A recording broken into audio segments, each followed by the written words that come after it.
Azura Keene stood before the polished mahogany casket and felt nothing. No pain, no tears, no fear. Just a void, cold and thick, like the mud of a rainy Chicago autumn beneath her boots. The casket lid was screwed shut tight. The funeral home director, a thin man with a pale, somber face, had whispered to her the day before, "Best not to open it, ma'am. The condition, it's terrible. The car burned almost completely. Better to remember him as he was." She had nodded then, seeing no point in arguing. Now, standing in the cemetery facing the grave, she thought, is it really true? Is Drayton really in there? Her mother-in-law, Eudora Keene, was wailing loudly, heart-wrenchingly, draped over the casket. Her robust frame shook with convulsions of grief, her lipstick smeared across her tear-stained cheeks. She turned toward Azura, and a spark of fury ignited in her eyes. "This is all your fault. You made him miserable. He was running from you, working like a dog while you sat at home demanding. Azura remained silent. What could she say? That for 10 years she had been an obedient wife who cooked, cleaned, waited for her husband, and never asked where the money went, despite having a teaching degree? But Drayton had insisted she stay home, taking care of the house and not wasting time in classrooms for pocket change. Drayton's uncle, Thaddeus Keene, stood at a distance with his hands in his pockets. His bushy gray mustache bristled. His gaze was hard and accusing. He had never hidden the fact that he considered Azura unworthy of his nephew. Now he looked at her as if she herself had pushed Drayton under the wheels of that truck. The neighbors whispered. Zinnia Mosley, a young mother from their building, approached and awkwardly hugged Azura around the shoulders. "Stay strong, sugar. If you need anything, I'm here." Azura felt grateful, but couldn't utter a single word. The casket was lowered. The earth hit the lid with a dull thud. Eudora Keene fell to her knees, howling. Thaddeus turned on his heel and headed for his car without a word. Azura remained there by the edge of the grave long after everyone else had left. The wind from Lake Michigan whipped her dark coils and froze her face. She stared at the fresh mound of earth and thought, "Why am I not crying?" 3 days after the homegoing service, there was a knock at the door. Azura opened it to see 2 men in business suits. One was tall with a square jaw. The other was shorter, holding a folder. "Azura Keene?" the tall one confirmed. "Yes." "We're from a collections agency. You need to review some documents." She let them in, not really knowing why. The men entered the living room and spread papers across the table. Your husband, Drayton Keene, took out several loans from different banks. The total debt currently amounts to $200,000. According to the contracts, in the event of death, the obligations pass to the spouse. Here is your signature. Azura looked at the documents in disbelief. The signature looked like hers. Yes, but she didn't remember signing anything like this. I didn't sign this." "You have 30 days for voluntary payment," the shorter man replied coldly. "Otherwise, we will go to court. Your assets will be seized and auctioned." When they left, Azura collapsed onto the hallway floor, burying her head in her hands. $200,000? From where? For what? Drayton always said he earned good money, that everything was under control. And now he was dead, and she was left alone with this monstrous weight. She called her mother, Ophelia Raines, who lived in Detroit. "Mama, I have a problem." Her voice trembled. "What is it, baby?" Azura told her. Her mother fell silent, then sighed heavily. "I told you that depending on a man is dangerous, but I don't have that kind of money, Azura. I live on a pension, you know that. Tavarius might be able to give you something, but it won't be much." Her older brother, Tavarius, called her an hour later. "Azura, I'll do what I can, but I got a family, kids. I can scrape together maybe $1,000. Any more is impossible." "Thanks, Tavarius," she whispered. $1,000 against $200,000. Ridiculous. Azura sold the condo. It was the only thing she had left, an older unit on the south side of Chicago. It sold fast, but the money barely covered part of the debt. The rest remained on her like a gigantic stone. She moved into a tiny room in a cheap boarding house on the other side of the city. 130 square feet, shared kitchen, bathroom down the hall. The neighbors were day laborers, students, lonely seniors. She looked for work for 2 weeks. Her teaching degree was useless. She'd been out of the workforce too long. The schools demanded recent experience. The supermarket turned her down. A bar turned her down. Finally, she saw a sign. Service station attendant wanted, shifts, no experience required. She went to the interview. The manager, a man around 50 with dull eyes, observed her without interest. "Can you handle the work?" "Yes." "All right, you start the day after tomorrow, 8 to 8 shift. We'll train you here." The gas station was near the highway on the outskirts of the city. The wind always blew there, freezing to the bone even on mild days. Azura started her first shift in early October. She was greeted by Maud Tolliver, the shift supervisor, a woman of over 50 with a weathered face and cold gray eyes. "Keen." She looked her up and down. "All right, I'll explain quick. Here are the pumps. Customers are all types, lots of folks with attitudes. Don't fight, but don't let them walk all over you. Understood? And don't stand around. Look, there's a line already." The first few days were hell. Her hands smelled of gasoline. Her back ached from standing all day. Her head buzzed with exhaustion. Customers shouted, demanded, some threw insults. Azura gritted her teeth and did her job. 2 other people worked on the shift with her. Vonda Banks, a chatty woman around 40, commented on every customer the moment they left. "Did you see that? Comes in a Range Rover and counts pennies one by one. Cheapskate." "Vonda, mind your business," Maud grunted. "Oh, girl, I'm just saying." The third was Tyrell Moss, a night student who worked the graveyard shift. He spoke little, but one day, when Azura couldn't lift a heavy crate of motor oil, he walked over silently and helped her. "Thanks," she told him. He nodded and walked away. A month passed. Azura got used to the cold, the fatigue, the rhythm. She learned to disconnect her emotions, to do what had to be done. The debt collectors didn't leave her alone. They called every day, sent texts, demanded meetings. Once, they even came to the gas station. It was a Friday, almost the end of the shift. Azura was already thinking about going back to the boarding house and collapsing into bed when a black sedan pulled up to the pump. Out stepped the same 2 men, Square Jaw and Folder Guy. "Keen!" the tall one shouted. "About time we found you." Maud Tolliver peered out from the booth. "Who are they?" "Collectors," Azura whispered. "You ain't starting no mess here. Get out!" Maud yelled. "Just talking to her and we're leaving," the man replied calmly. They approached Azura. She felt her hands start to tremble. "Think we forgot?" the tall one hissed.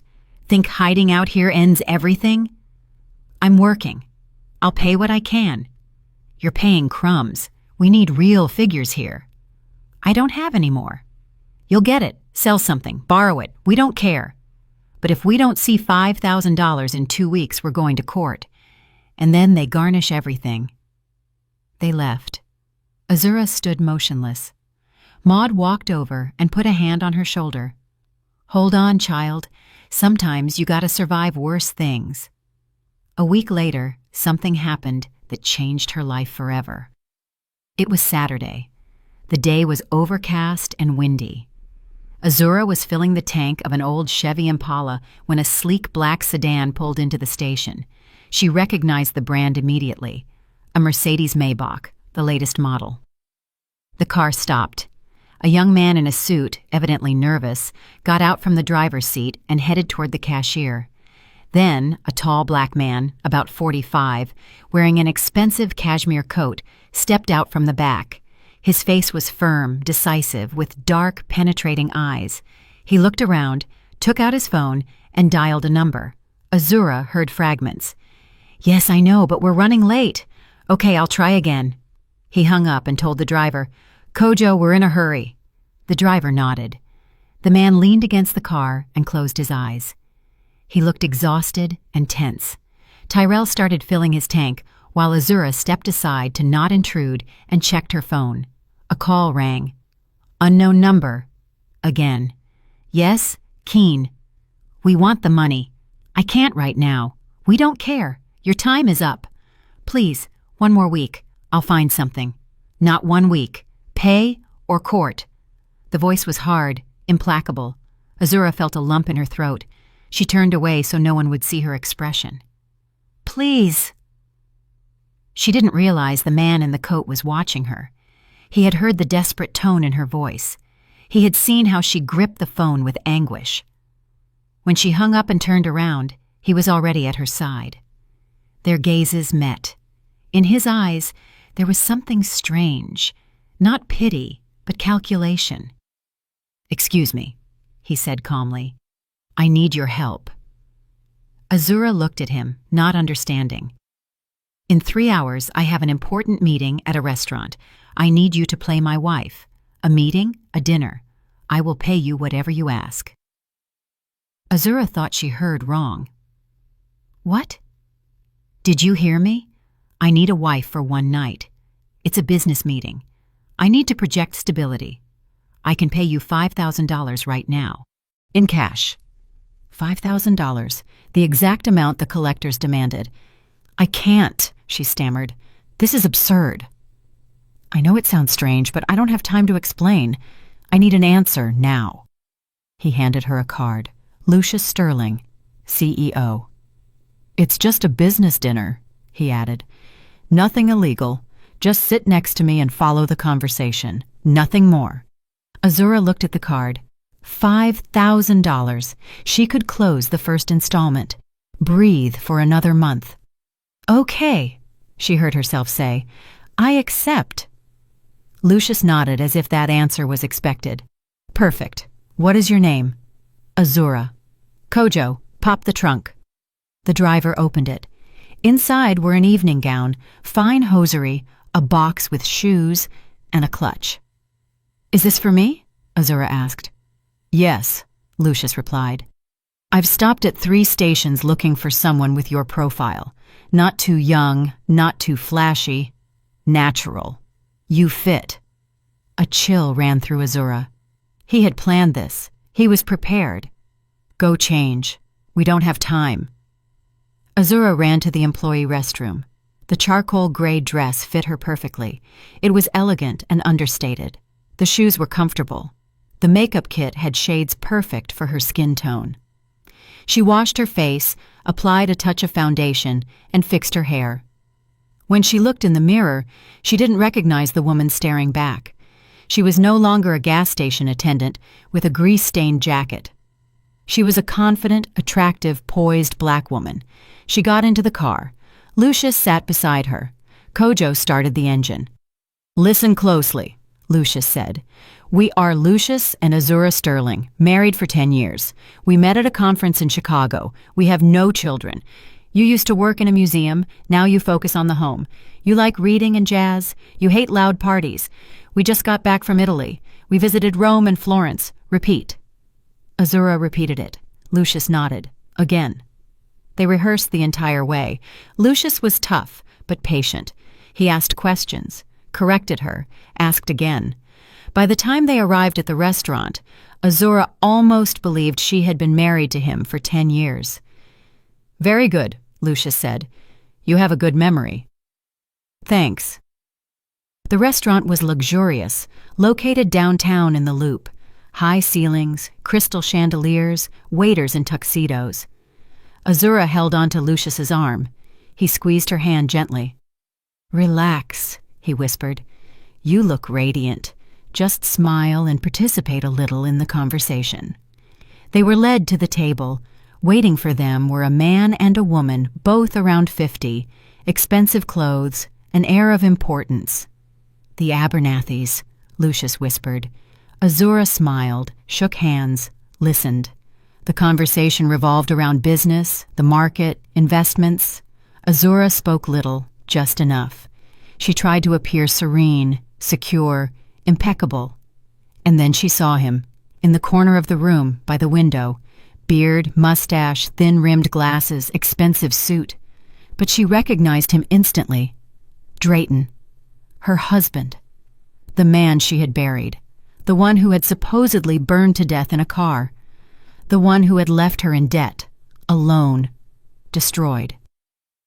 He was alive. Sitting across from an elegantly dressed woman, laughing, holding her hand, kissing her cheek, Azura froze, her skin going cold. The world went blurry. She couldn't hear anything. She only saw Drayton, happy, relaxed, alive. Lucius leaned toward her. "Azura, darling, are you okay?" she stammered. "Honey, can you accompany me to the restroom for a moment?" "Of course. Excuse us. We'll be right back," Lucius told the couple. They walked away down the hallway where no one could see them. Azura was breathing with difficulty. "That man," she whispered. "He's my husband." Lucius frowned. "What?"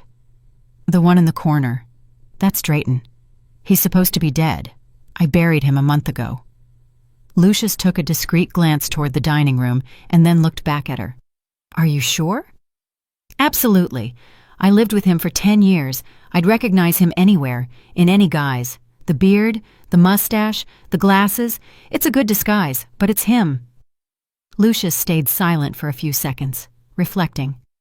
His expression remained unreadable, but a cold, sharp glint appeared in his eyes. Then he said in a low voice, "We need to have a very serious talk." Azura nodded. She looked back at Drayton. He raised his glass, toasted. He didn't see her. He didn't even look in her direction. Azura forced herself to straighten up. Lucius was right. First, they had to finish dinner, play her role to the end. Because now she had a goal and she knew what she would do. She would get everything back. She would prove he was alive and force him to pay for every tear, for every sleepless night, for every fear. Azura Keen took Lucius's arm and returned with him to the table as if nothing had happened. She sat down, smiled, raised her glass, and said calmly, "To our meeting." Lucius Sterling looked at her with respect and raised his glass too. The meeting lasted another hour. Azura sat upright, smiled, supported the conversation. Inside, everything was boiling, but on the outside, she remained calm, even elegant. Lucius cast furtive glances at her from time to time, with surprise, with interest. She played her role to perfection, as if she had been born the wife of a successful businessman. Lucius's partners, Clarence and Etta Abernathy, discussed supply conditions. Azura intervened with brief, precise comments. Sometimes she asked questions. She felt her presence mattered. The Abernathys clearly valued that Lucius had come with his wife. It added solidity and stability. Etta smiled. "I suppose you must be exhausted from all this business talk." "No, not at all," Azura smiled. "I find it interesting. Besides, Lucius hardly ever talks about work at home. It's nice to hear the details." Etta let out a laugh. "Mine, Clarence, is the same, a quiet one." Abernathy snorted but nodded with a smile. Drayton was still in the corner. Azura tried not to look at him, but out of the corner of her eye she saw how he entertained his companion. A well-groomed, elegant black woman, around 45. She laughed out loud, touched his arm, leaned toward him. Drayton seemed satisfied, relaxed, not a trace of guilt or fear. Finally, the meeting came to an end. The Abernathys said their goodbyes, agreeing to call on Monday. Lucius walked them to the exit, while Azura remained at the table, bowing her head as if she were typing something on her phone. Drayton stood up, helped his companion with her coat. They walked toward the door. As they passed Azura's table, he didn't even look at her. He didn't recognize her. Just some woman sitting in a restaurant. Azura followed him with her gaze. When the door closed behind them, she let out a breath. Lucius returned and sat across from her. "Now tell me everything," he said in a low but firm voice. Azura nodded.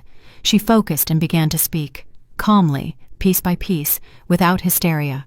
She told him about her marriage to Drayton, how he insisted she not work, how a month ago she was told he had died in a traffic accident, the closed casket, the funeral, the debts.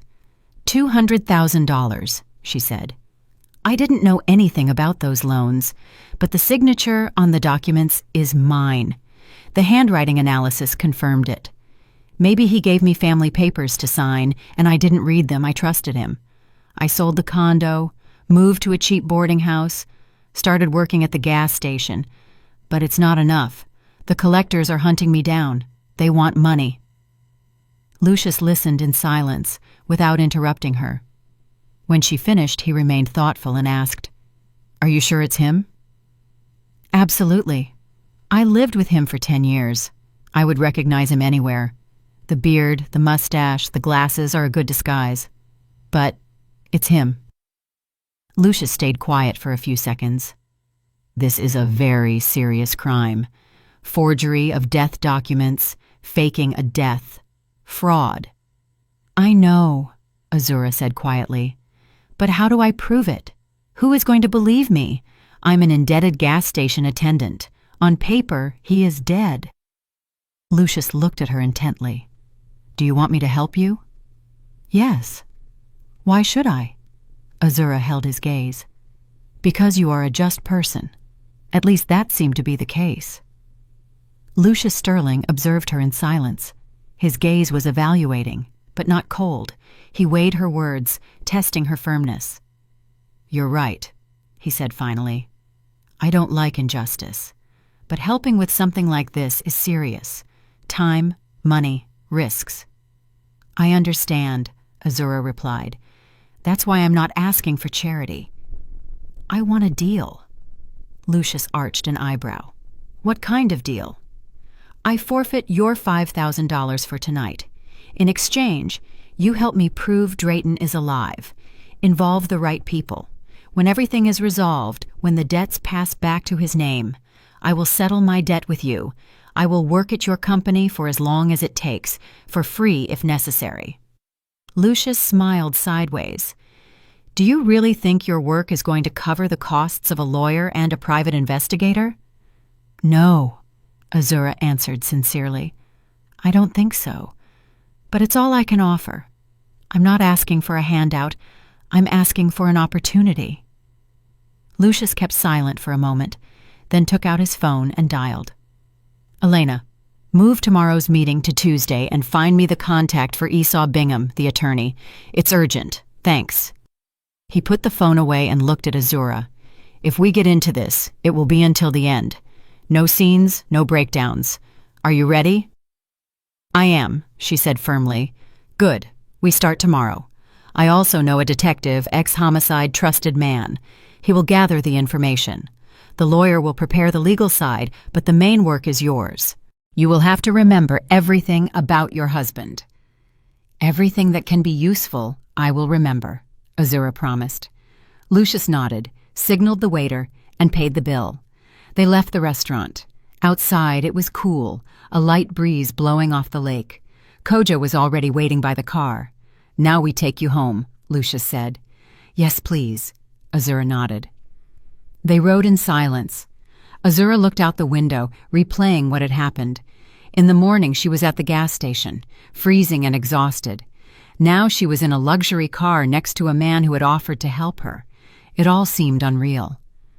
"You did very well tonight," Lucius said suddenly. "The Abernathys liked you. I think the deal will go through." "Thank you," she replied softly. "You have intuition. You knew when to speak and when to be quiet. That's not common." Azura didn't know how to respond. The car stopped in front of the old, peeling building of the boarding house. "Here," she said. Lucius looked at the sad facade, the chipped walls. "Tomorrow at 10. Come to this address." He handed her a card. "It's my company's office. We will meet with the lawyer." "Okay." Azura took the card. "Thank you."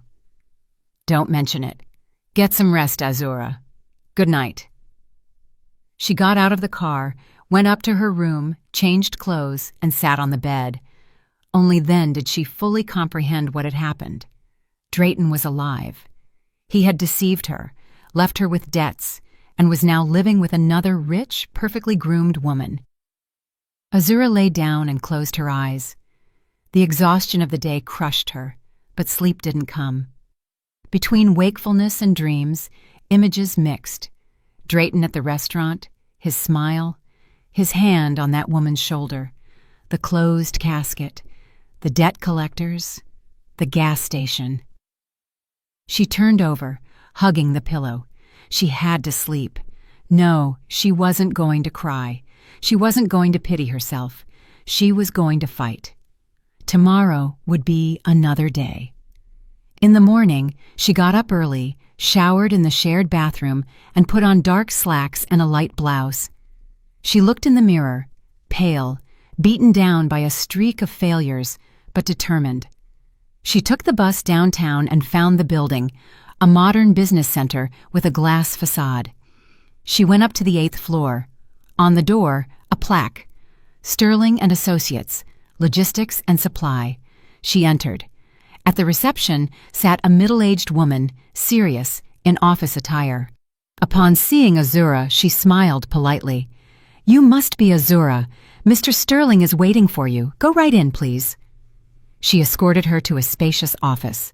Lucius was seated behind a large desk, and beside him was a man around 55, gray-haired, with glasses and a folder in his hand. "Azura," Lucius stood up. "Let me introduce you to Esau Bingham, attorney at law. He will take your case." Bingham extended his hand. "Pleasure." "Lucius has already told me the basics, but I need details. Sit down." Azura sat. The lawyer opened a notepad and took a pen. "Tell me everything from the beginning, in order." She spoke for over an hour. Bingham asked precise questions, took notes, frowned occasionally. When she finished, he shook his head. "The situation is complicated, but I'll handle the case," he said. "First, we must obtain all loan documents. Second, request the full file on your husband's death. Third, look for witnesses who have seen him alive after the official date of death. Fourth, examine the signatures on the contracts."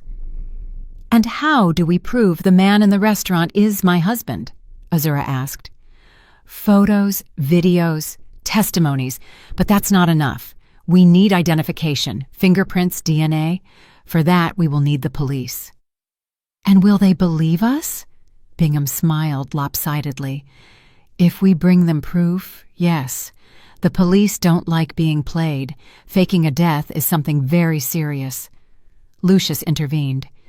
"Esau, how much time to prepare everything?" "About 2 weeks to gather documents and preliminary information. Then we file the complaint. From there, it depends on how fast they move."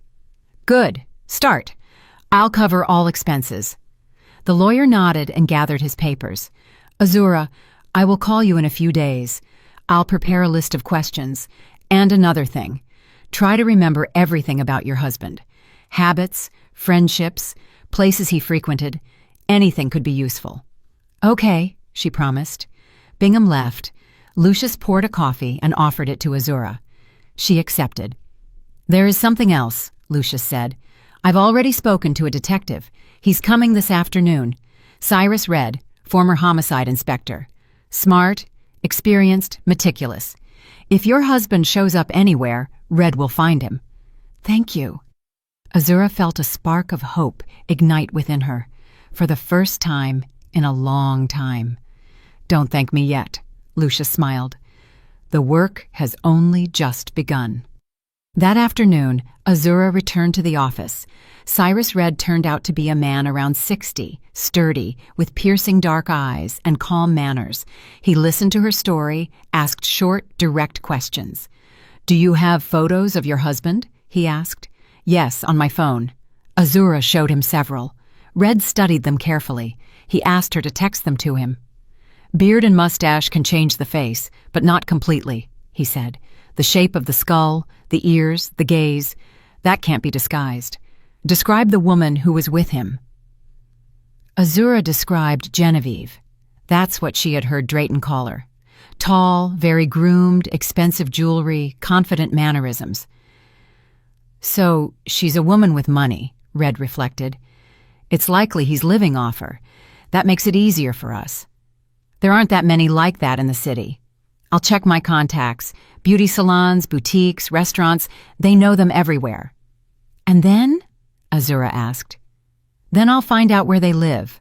I'll put surveillance on them, gather evidence, photos, videos. Then to the lawyer and the police.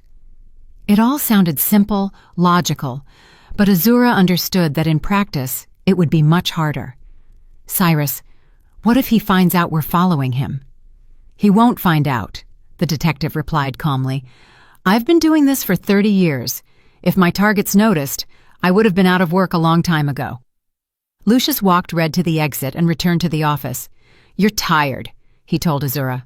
Go home, rest. Tomorrow I'll call you and tell you what's new.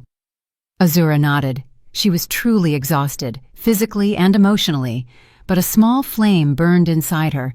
She wasn't alone anymore. Now she had allies. 2 days passed. Red called on Wednesday afternoon. Got him, he said bluntly. The woman is named Genevieve St. Clair, 47 years old. Owner of a small chain of beauty salons, 3 centers in the city. Good income. Lives in a luxury condo in Gold Coast. Living with her is a man who introduces himself as Drayton Kane. Yes, he changed 1 letter in the last name. No official document exists in his name. Seems he avoids paperwork, drives her car, spends her money.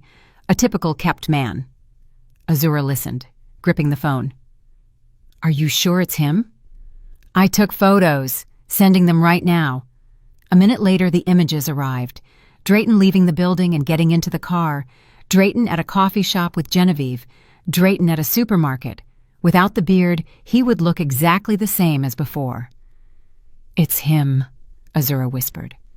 Then we proceed, Red said. I'll gather more material. In a week, we'll have a full dossier. Azura told everything to Lucius. He listened and nodded. Good. Bingham has already requested the case file. It should arrive tomorrow, then we start the official part. The next day, the lawyer called Lucius and asked him to come to his office. Azura was also invited. On the desk lay a thick folder. The file on the death of Drayton Kane, Bingham said. I've reviewed it all, and there is something very interesting. No DNA test was done. The body was identified by clothing, documents in the pocket, and by witness statements, that is, yours, Azura, and your mother-in-law's. But I didn't see the body, Azura exclaimed. The casket was closed. Exactly, the lawyer nodded. The protocol states that you confirm the identity of the deceased based on clothing and personal effects. Pure formality. Sloppy work. The inspector who handled the case is already retired. Probably didn't want to complicate his life. Closed the matter quickly. So no one checked if it was really Drayton? Lucius frowned. No one. And now look at this. The day before the alleged accident, a homeless man disappeared in the city, a man of age and build very similar to Drayton's. They looked for him, didn't find him. Case closed. Azura felt a chill run down her spine. Do you think... I think your husband planned everything very carefully, Bingham said severely. He found someone suitable, lured him, killed him, or simply used his corpse, dressed him in his clothes, planted his documents, caused the accident, and voila, Drayton Kane, officially dead. Azura covered her face with her hands. It was horrifying. Drayton might have killed a man. Why? To run from debts, for that woman. And now what? Lucius asked. Now we go to the police, the lawyer replied firmly. With all this, with Red's photos and Azura's complaint, we will demand the opening of a criminal case, forgery of documents, fraud, and possibly homicide. Azura raised her head. I'm ready, she said. I'll go and file the report. Lucius looked at her with respect. Then first thing tomorrow, I'll go with you. Bingham nodded. Me too. Together they'll pay more attention to us. Azura left the office with the feeling of being on the edge of a precipice.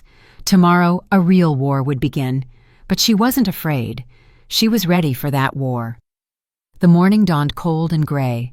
Azura woke up early and stood under the shower for a long time trying to calm herself. Today she would go to the police. Today, she would officially declare that her husband was still alive, that he had deceived everyone, that he might have killed a man. She dressed in her best clothes, a dark gray suit she had bought before Drayton's death for potential official meetings. Back then, it seemed her life would have important events. There weren't any. Until today. Lucius sent the car. Kojo took her to the office, and from there the three of them, Azura, Lucius, and Bingham, left for the Chicago police headquarters. The building was gray and imposing on the outside. Inside, blue walls and scuffed floors. Bingham advanced confidently to the desk sergeant, introduced himself, and asked to speak with a detective. The officer, a young lieutenant, looked at them with curiosity. "What is this about?" "A complaint for document forgery and possible homicide," Bingham said clearly. The lieutenant straightened up. "Have a seat. I'll notify the investigator." They waited about 20 minutes. Finally, a black woman around 40 appeared. Brown eyes, impeccable uniform, short, natural hair. She introduced herself. "Detective Sergeant Nia Cross, come to my office." The office was small, full of filing cabinets and shelves with binders. Cross took a seat behind the desk and indicated the chairs opposite. "I'm listening." Azura began to speak. She told the story calmly, in an orderly fashion, leaving out no details. The detective listened, occasionally asking questions, taking notes. When Azura finished, the sergeant said, "These are very serious accusations. Do you have proof?" Bingham put a folder on the desk with documents, Red's photos, and the file on Drayton's death. "Here is the original file. As you can see, no DNA test was performed. The identification of the body was purely formal. And here," he pointed to the photos, "images of the man posing as another person, but keeping the same first name and an almost identical last name, Kane instead of Keene. And this is the data on a homeless man missing the day before the alleged accident." Cross examined the papers carefully. Her face remained neutral, but Azura saw a keen interest ignite in her eyes. "You claim your husband faked his own death using the corpse of another man." "Yes," Azura replied firmly, "and that he now lives with another woman hiding from creditors, the law. And you?" "Yes." Cross looked at Lucius. "And who are you in this story?" "Witness," Lucius replied calmly. "I saw this man in a restaurant. Azura identified him as her husband, and I decided to help her." "Yes, why?" "I don't like people being deceived." The detective tapped the desk gently with her pen, thoughtful. "All right, I'll take the complaint. I'll open a preliminary investigation. If your words are confirmed, we will initiate criminal proceedings. But I warn you, if it turns out you are defaming a person, the consequences will be severe." "I'm not making anything up," Azura said firmly. "I'm telling the truth." "We'll see." Cross started filling out forms. Azura signed the complaint. Bingham left his contact details. Lucius, too. "Within a week, we will perform the necessary checks," the detective said. "I will get in touch with you." They left the building. Azura felt her legs go weak. Lucius held her by the arm. "You did very well," he said. "You were perfect." "Thank you," she whispered. Bingham nodded. "Cross is good. She won't leave this in a drawer. Now we wait." They had to wait 5 days. Azura went back to work at the gas station. Maud Tolliver, in the end, forgave that sudden disappearance and accepted her back. Vonda Banks, of course, couldn't contain her curiosity. "Where'd you go that day? With the rich guy?" "I had things to do," Azura replied dryly. "What things?" Vonda insisted. "My things." Maud raised her voice. "Vonda, stay out of folks' business." The other woman pursed her lips, annoyed, and shut up. Tyrell Moss cast several thoughtful glances at Azura in those days. Once he approached when the two were alone. "You got trouble?" "I did. Hope it gets fixed soon. If you need anything, let me know. Maybe I can help." "Thanks, Tyrell." Azura smiled. He nodded and walked away. Good kid. Pity there were so few like him. On the 6th day, Detective Cross called. "Azura, come to the station. We have news." Azura rushed to headquarters. Cross received her with a serious expression. "We ran the check. We reviewed the file, interrogated witnesses, verified information on the missing homeless man. We also identified the woman living with the man posing as Drayton Kane. Genevieve St. Clair, businesswoman. According to her own words, she met that man 6 months ago. He introduced himself as Drayton Keene, entrepreneur, and then... Azura barely breathed. Then we requested the exhumation of the body buried under the name of Drayton Keene. Azura's breath hitched. Exhumation? Yes. We have to do a DNA test. If your husband isn't in that grave, we open the criminal case. The procedure will take some time, but it is essential. Azura nodded. The idea of opening the grave was horrifying, but there was no other way. Also, Cross continued, we've put surveillance on Drayton Keene. We will cite him to testify as a supposed witness in another investigation. During the interview, we will take his fingerprints. We'll compare them with the ones on record for your husband. He has a passport, so his prints are in the system. And if he refuses to come? If he refuses, he'll already be suspicious. For now, we act like we know nothing. Simple routine. Azura felt hope growing inside. When will it be? Tomorrow. I'll inform you as soon as I have results. The next day felt endless. Azura couldn't focus on work. Maud scolded her several times. Vonda tried to pry again. Azura kept silent. Cross called her at dusk. Azura, the prints match. The man living with St. Clair under the name Drayton Keene is your husband, and we already have the DNA from the grave. The body is not Drayton Keene. It's the missing homeless man, Rufus Old Man Diggs. Azura slumped into a chair. So it was true. It was all true. And now what? She asked. Now we open a criminal case. Crimes, document forgery, fraud, homicide. Tomorrow morning we proceed with the arrest. You will have to give an official statement. I'll be there, Azura said firmly. She called Lucius and told him everything. He listened and was silent for a moment. So it's confirmed. Congratulations. You've been very brave, Azura. Thanks to you, she said sincerely. Without your help, I wouldn't have made it. Nonsense. You would have achieved it anyway, just would have taken longer. The next morning, Azura returned to the precinct. Cross met her along with several officers. We are going to proceed with the arrest, she explained. You can come with us or wait here. I'm going with you, Azura replied without hesitation. They left in 3 cars. Genevieve St. Clair's home was in a luxury gated community, high fence, perfect lawn, expensive security system. The officers rang the buzzer. Genevieve herself opened it, tall, groomed, wearing an expensive robe. Upon seeing the police, she paled. What's going on? Genevieve St. Clair, we need to speak with Drayton Keene, or Kane as he calls himself now. Is he home? Yes, but what's happening? Open up, please. Genevieve opened the gate. The police entered. Azura stayed in the car, but saw everything through the open door. Drayton came out of a room. He was in loungewear, barefoot. Upon seeing the officers, he stopped dead. Drayton Keene? Asked the operations chief. I'm Kane. What's wrong? You are under arrest on suspicion of document forgery and fraud. You have the right to... What? Drayton turned white. What forgery? What are you talking about? About faking your own death. Drayton stepped back, his face twisted in horror. I don't understand, Bum. Yes, you do. Come with us. Genevieve let out a scream. Drayton, what's happening? What death are they talking about?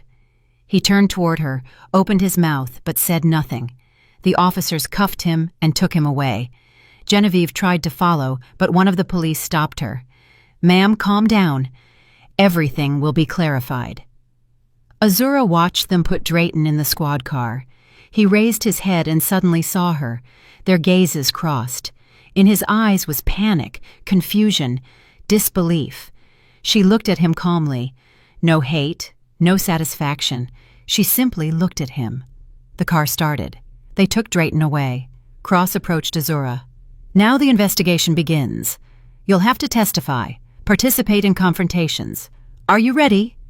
Yes, Azura replied. I'm ready. And she truly was.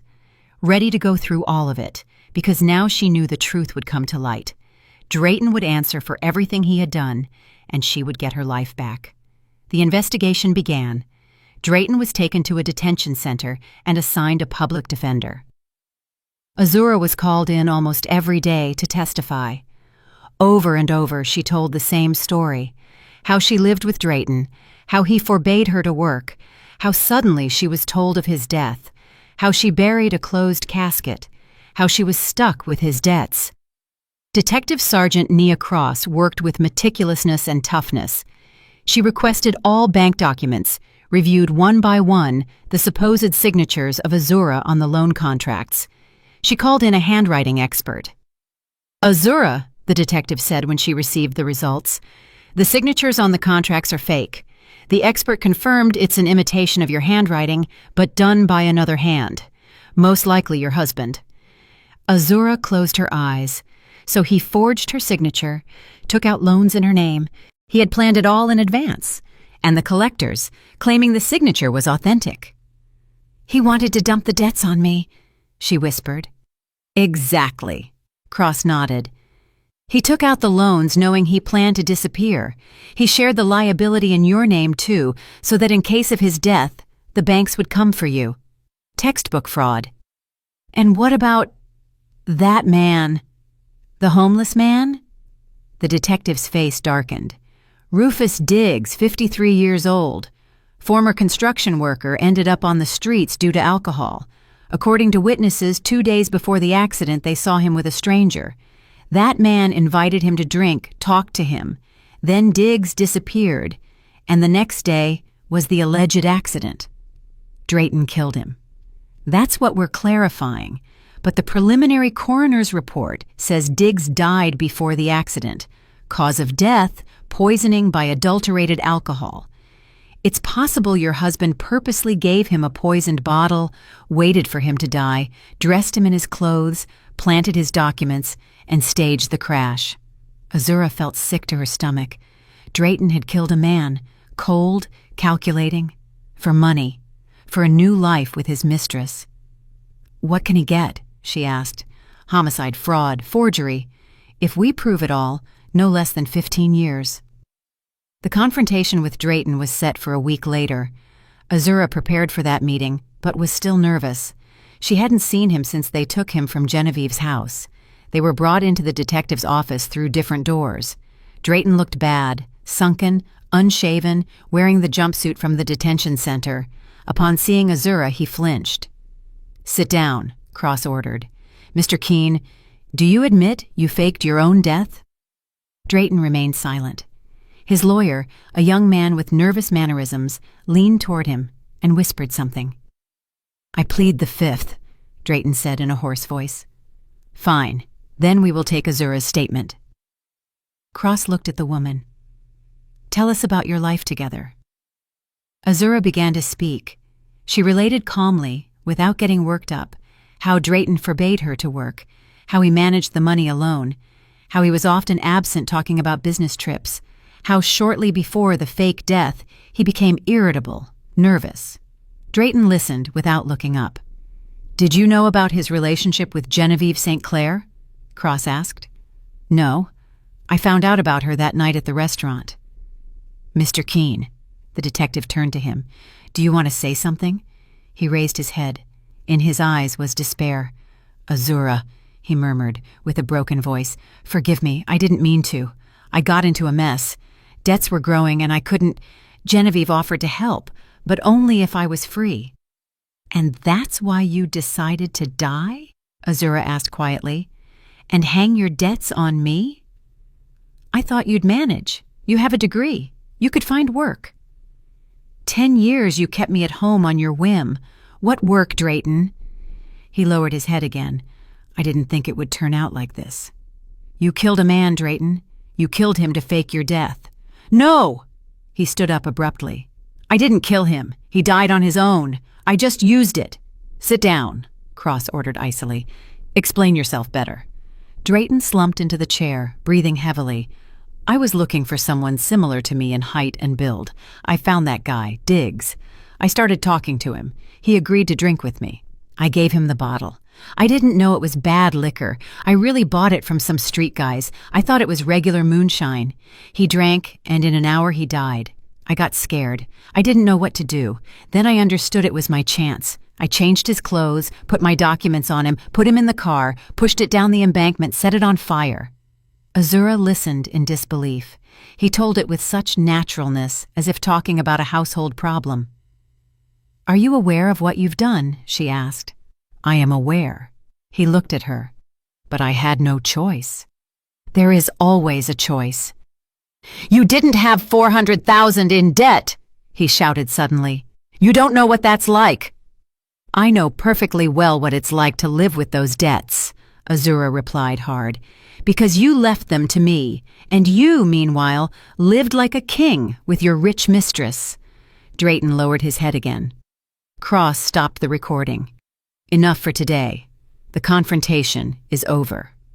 After that meeting, Azura felt empty. She returned to the boarding house, lay on the bed, and cried all afternoon, not out of pity for herself, not out of resentment. She cried realizing she had spent 10 years beside a man she didn't really know, a man capable of killing. Lucius called her at night. "Azura, how are you?" "Fine," she lied. "You're not fine. I can hear it in your voice. Come to the office tomorrow. We need to talk." "About what?" "About your future." The next day, Azura went to Lucius's company. He received her along with Larissa Barnes, the head of human resources. Larissa was a woman around 55, kind, with a gentle character. "Azura," Lucius began, "the investigation is moving forward. The case is practically proven. The trial will be soon.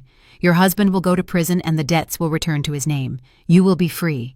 But what about after?" "What do you mean?" Azura asked cautiously. "After, you're going to need a job. A real job. I want to offer you a position in my company." Azura looked at him, thrown off.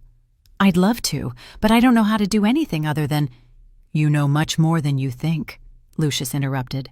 "That night at the restaurant you proved to be intelligent, focused, capable of adapting quickly. That is very valuable. Larissa is ready to hire you as an office assistant. Decent salary, benefits, room for growth." Larissa nodded. "We'll teach you everything necessary. Don't worry." Azura didn't know what to say. Suddenly, her eyes filled with tears. "Thank you," she whispered. "Thank you, truly." "Don't thank us," Lucius smiled. "You'll earn every dollar. I'm a demanding boss." Azura laughed through her tears. "I'm not scared of demands as long as they're fair." A month later was the trial. The prosecutor read the indictment. Witnesses paraded through. Eudora Keene, Drayton's mother, cried in the courtroom, at once happy her son was alive and devastated that he would spend many years in prison. She went back to blaming everything on Azura. Thaddeus Keene remained serious, never looking up. Genevieve St. Clair also testified. She was shaken. It turned out Drayton had presented himself to her as a successful entrepreneur, recently widowed. She believed him, invested money in his projects, planned to open a joint business. "I didn't know anything," she repeated. "I thought he was an honest man." Azura looked at her without resentment. Genevieve was also a victim, just a wealthier one. Drayton sat in the dock, pale, sunken. When the judge read the sentence, he didn't move. "This court finds the defendant guilty of the crimes of homicide, fraud, and forgery of documents. He is sentenced to 14 years in prison. All credit obligations in the name of Azura Keene are annulled, and the full debt is transferred to Drayton Keene." Azura exhaled. It was over. She was free. They took Drayton away. At the door, he turned and looked at her. In his look was pleading, regret. But it was too late. Eudora lunged at Azura. "You destroyed him? You—" "He destroyed himself," Azura replied. "Calm down." Thaddeus pulled gently on his sister's arm. "Let's go, Eudora. Enough." They left. Azura stayed a moment in the almost empty room. Lucius approached and put a hand on her shoulder. "Congratulations. You won." "I didn't win," she said quietly. "I just put things back where they belong, with your help. That is winning." They left the courthouse. Outside, a bright sun shone, and it smelled of spring. Azura lifted her face to the sky and closed her eyes. "And now what are you going to do?" Lucius asked. "Live," she smiled. "Simply live." 3 months had passed. Azura moved from the boarding house to a small rental apartment, a 1-bedroom not far from the office. Modest, but hers. She furnished it little by little, bought a sofa, a table, a bookshelf, hung light curtains in the windows. For the first time in a long time, she felt that space was truly hers. Work at Lucius's company turned out to be interesting and intense. The first few weeks were tough. Azura learned to handle documentation, work with software, get used to the rhythm of office life. Elena Grimaldo, Lucius's personal assistant, trained her with patience, though with high standards. "Azura, there's a mistake here," she would say, pointing to a document. "Look closer. In our work, there are no unimportant details." Azura corrected, learned, memorized. Little by little, the errors decreased. After a month, Elena praised her for the first time. "Not bad, you learn fast." The co-workers received her in different ways. Max Cohen, head of legal, was reserved and correct. Constantine, the financial analyst, observed her skeptically, but gradually softened seeing Azura worked seriously. Larissa Barnes looked after her like a daughter and often brought her homemade sweet potato pie. "Eat, eat," she would say. "You're too skinny. Gotta get your strength back." Azura smiled gratefully. These people were becoming almost like family. With Lucius, they spoke mostly about work. He was a demanding boss, made no exceptions, but always behaved fairly. Azura valued that. She didn't want special treatment. She just wanted to work and prove she could be useful. One evening, when almost everyone had left, Lucius entered her office. Azura was finishing the quarterly report. "Still here?" He was surprised. "I want to finish this today," she replied without looking up from the screen. "Azura, it's 9 p.m. Go home." "Half an hour more and it's ready." Lucius walked over and looked at the monitor. "Very good. You work more than asked. I care that everything is correct. It's admirable, but don't forget to rest. If you burn out, you're no use to anyone." Azura moved away from the computer and looked at him. "Lucius, thank you for everything. If not for you—" "Stop!" He interrupted her. "You did it all alone. I just opened a door." "You gave me something more than a door. You gave me hope." Lucius was silent for a few seconds. "You know, when I saw you for the first time at the gas station, I thought, here is a person who hasn't broken despite everything. And I wasn't wrong." Azura felt her cheeks heat up. "I simply didn't want to give up. That is strength."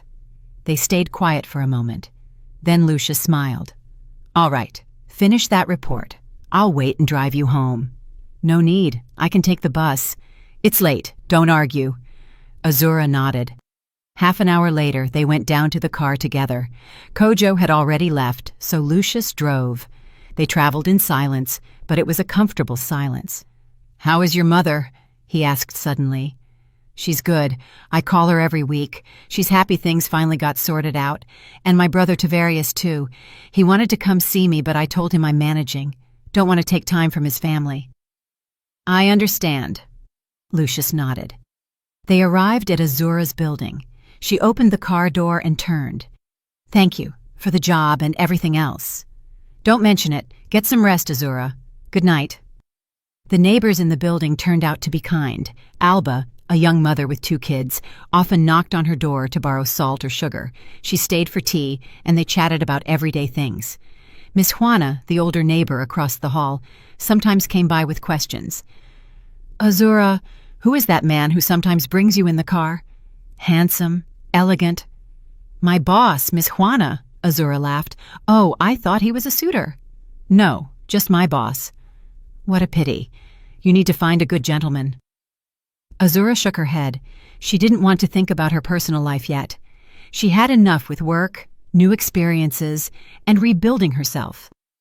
Mr. Pete, a retired railroad worker, sat in the evenings on the bench in front of the entrance. Sometimes Azura sat next to him. He wasn't much of a talker, but he was good people. One day he told her, "You're a sensible young woman. You don't complain, don't whine. Well done." "Thanks, Mr. Pete." "You keep going. My daughter, on the other hand, she's gotten delicate. Everything bothers her." Azura smiled. She liked that simple, human warmth. One day, a letter arrived. It was from Bingham, the lawyer. He informed her that Drayton's case was completely closed, that all loans in her name were annulled, and there were no more claims against Azura. He also mentioned that Genevieve St. Clair had sued Drayton for damages for all the money she had spent on him, but since he had nothing, she would hardly recover anything. Azura folded the letter. She didn't care. That story was over. She didn't want to think about it anymore. That same afternoon, at the end of the day, Lucius stopped her. "Azura, I have a proposal." "I'm listening." "In a week, I have a business trip. New York, meetings with partners. Elena is sick and won't be able to go. Will you come with me? I'll need someone to help with documentation and the schedule." Azura remained thoughtful. She had never been to New York. "I will do my best to be up to the task." "I'm sure you will be. We fly Monday morning, return Wednesday. Everything on the company account, of course." "Okay, I accept." The trip to New York was intense. Meetings, negotiations, contract signings. Azura worked to the max, preparing documents, organizing meetings, controlling schedules. Lucius gave her an approving look several times. "Excellent work." The afternoon of the second day, the meetings finished earlier than expected. Lucius proposed, "Azura, we have 3 free hours. Have you ever been to the Met?" "No, never." "Then let's go. You can't come to New York and not see at least one great museum." They went. The museum impressed her. Enormous halls, paintings by great masters, ancient furniture, sculptures. Azura walked mesmerized, unable to look away. "It's beautiful, isn't it?" Lucius asked. "It's breathtaking," she whispered. "I've never seen anything like it." "The world is huge, Azura, and has many interesting things. Don't lock yourself between 4 walls. Live a full life." She looked at him. "You're right. I've lived too long in a cage. It's time to get out." "Exactly." They left the museum as it was getting dark. Lucius proposed dinner at a small restaurant near Central Park. They sat by the window and ordered dinner. "Azura," Lucius began, "I want to tell you something." "I'm listening." "You've changed a lot these months. You've become more confident, stronger. I'm glad I could help you." "I'm glad too. You changed my life." "You changed it yourself. I was just there at the right moment." Azura smiled. "Lucius, can I ask you a personal question?" "Sure." "Why did you offer for me to play your wife that day at the gas station? The real reason?" Lucius stared at the lights of the city through the glass for a while. "The truth, I was married 10 years ago. My wife died in a car accident. Since then, I haven't been able to get close to anyone for real. But partners kept repeating that for a serious businessman, it suits him to have a family. That night, the Abernathys were coming, conservative folks for whom family is sacred. I decided to cheat and hire an actress. I prepared it all in advance. And then I saw you, freezing, tired, but not defeated. And I thought, here's a person who will know what it is to play a role to survive." Azura listened to him, holding her breath. "I'm sorry," she said quietly. "I'm sorry you lost your wife." "Thank you. It was a long time ago. The pain has dulled, but it doesn't disappear completely. I suppose it never goes away entirely." "I understand." They kept silent for a moment.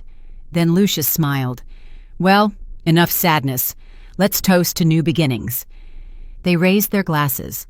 Azura felt something new born between them, not just boss and employee, something more. They returned to Chicago on Wednesday afternoon. Lucius took her home. She got out of the car and turned. "Thank you for the trip. It's been unforgettable." "Don't mention it. You did a magnificent job. I think you deserve a promotion. For real. I'll speak with Larissa. You've earned it." Azura smiled, went up to her apartment, sat by the window, and stared at the city at night. She felt warmth and peace in her chest. She no longer feared the future. She believed everything would be okay. A month later, they indeed proposed a promotion, Lucius's assistant for general affairs. The salary went up, responsibilities too, but she managed. One Friday afternoon, when the office was almost empty, Lucius entered her office.